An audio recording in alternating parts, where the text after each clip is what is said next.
Welcome back. The Obi-Kwankwaso NDC mega move. The ADC is out. The NDC is in.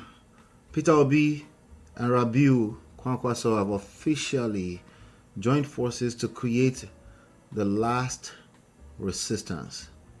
The third force has finally mutated into its final form. Reports confirmed today that Peter Obi and Rabiu Kwankwaso have officially moved into the National Democratic Coalition, NDC, leaving the ADC behind. Analysts are calling the NDC Nigeria's last resistance, a mega party designed to consolidate the northern and southern opposition into a single 2027 ticket, while the APC is busy with its consensus housekeeping. This Obi-Kwankwaso alliance has already triggered a massive legal battle at INEC over the party's registration. The opposition is finally forming a united front that looks like the 2013 APC. Is the NDC the engine that will stop the Tinubu re-election machine, or is this just another alliance of convenience that will crumble before the first ballot? The sharp edge is yours, sir. An alliance of convenience. I'm looking at it as an alliance of necessity. If we study the dynamics of Nigerian political or Nigerian politics in the last 2 weeks, you will understand that it will be inevitable to look for some political haven where the government at the center in Nigeria, that is led by Bola Ahmed Tinubu, will not be able to continue to stoke the possibilities of or the possibility of collapsing the country to a one-party system. And it's a phenomenon that Nigerians have always viewed from some remarkable distance. Oh, it's happening in Zimbabwe. It's happening in so and so country. Wouldn't ever come to Nigeria. And interestingly, the smooth operators that call themselves the politicians at the center of the gravity in Nigeria, they are so smooth about it that it's so difficult to see to see their hand in the way those opposition parties are being tossed up and down, the way they stoke all willing Judas Iscariot within their within each opposition party's fold to make sure that they rock the boat against who really means serious business about wrestling power from the sitting president. So that is why I said it has become, it became completely inevitable. It became completely unavoidable. That's why I said it became a matter of necessity. And for humanity, for human beings, necessity would always lead to some novel steps, that is, inventions that would really be outstanding.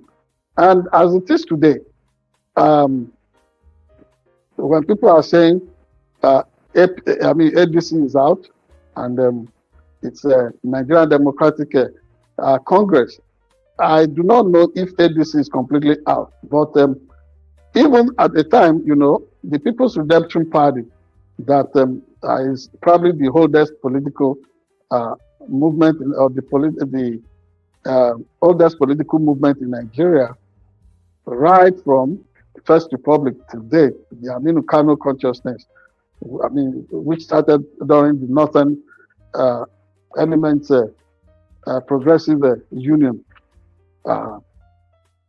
Everybody thought it would be available as a special purpose vehicle to be used by the Nigerian opposition. But no sooner that the indication was given, because you remember Dati, the running mate to Peter Obi during the last presidential race on the platform of the Labour Party, decamped to PRP last week. And then from nowhere, this Petrel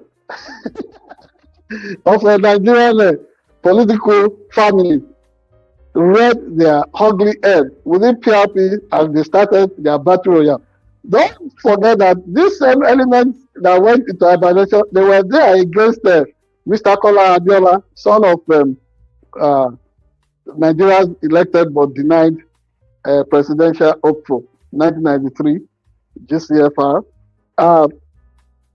Chief Moshood Kashima Wolawale Abiola, MK Abiola, his son was the presidential candidate of the PRP in 2023. All these elements, they came after him. After the whole thing, everything died down. But as soon as Dati went into PRP last week and they thought, oh, Obi and Atiku and all of them may abandon ADC and probably migrate into PRP. Boom, those people came up. But in NDC, it's almost like there is a perfect peace there. Is it going to be stormy at some future date? You never can tell. Because from all indications, the Nigerian presidency cannot extricate, cannot completely absolve itself of complicity or involvement in whatever is disturbing the soul of opposition movement in Nigeria. But as it is today, it is not just the trouble that dug the opposition movement that actually led, because Obi gave a lengthy explanation of why he had to move to NDC, I think on Saturday. Nobody is completely convinced that those were the reasons. And people are beginning to characterize and mischaracterize him as, I think it's Moka, the spokesperson of the ruling All Progressives Congress, APC, that called him a political rolling stone that gathers no moss. Well, at any given time, many of them, including Bola Ahmed Tinubu, have played the card of being rolling stones too. So nobody can be really described as being completely different from the other.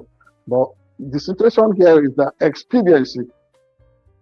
expediency, and lessons learned over the last few months may be the guiding light for both Mr. Peter Obi and Dr. Obi-Kwankwaso. What I'm really worried about is, would this alliance between them, would it really work?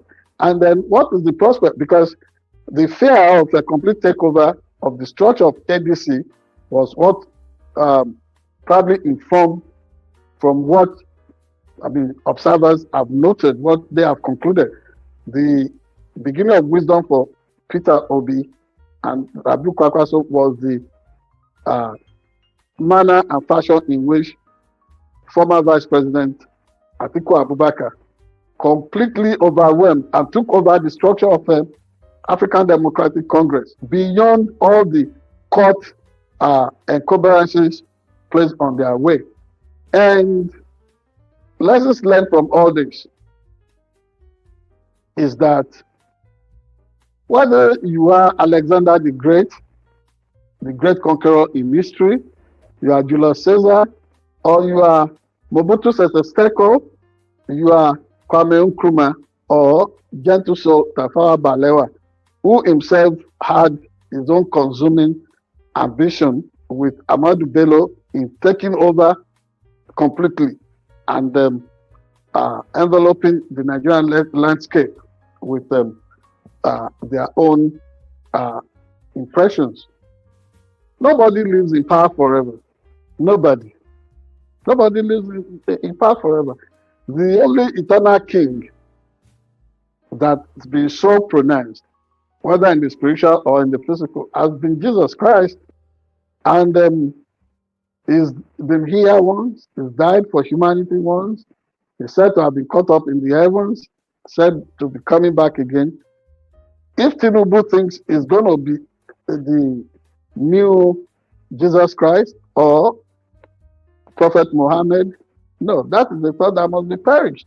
So if somebody was campaigning and said, if I'm not able to give you power in my first time, you don't have to re-elect me, and you've not been able to do those things as a matter of honor, because according to Lord Jeffrey Archer, the British lawmaker and well-known storyteller, novelist,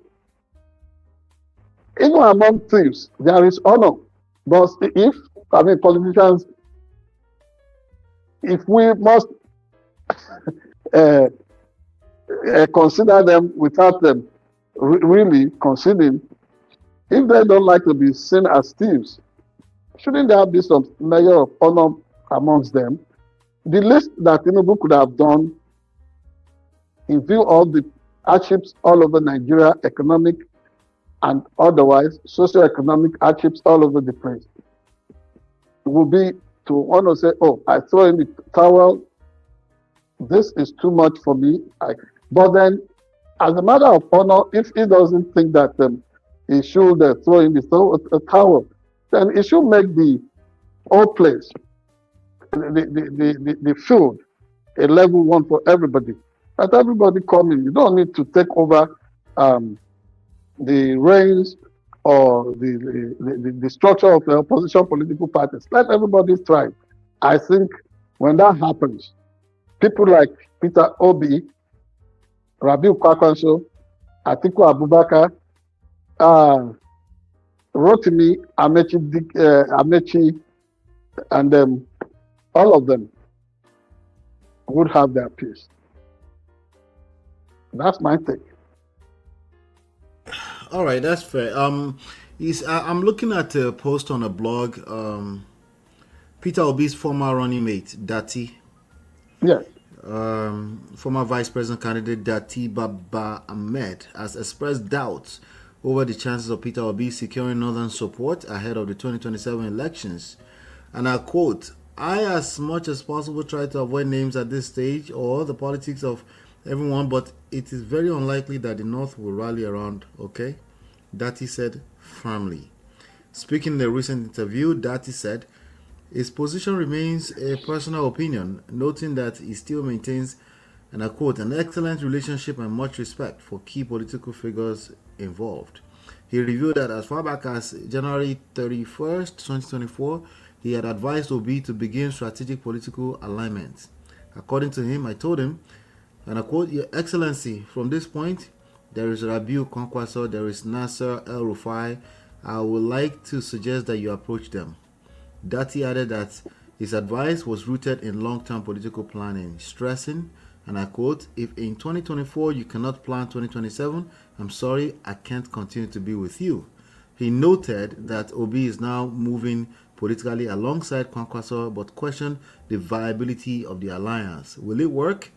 It's a big question. We'll wait and see, he said. Yeah, I watched, I listened to that interview that he granted Shewan Kimbaloye of Channel TV on Politics Today. And from what he said, let us do some analysis of the content analysis. He said he told him to move towards Obi-Kwankwaso and to approach them.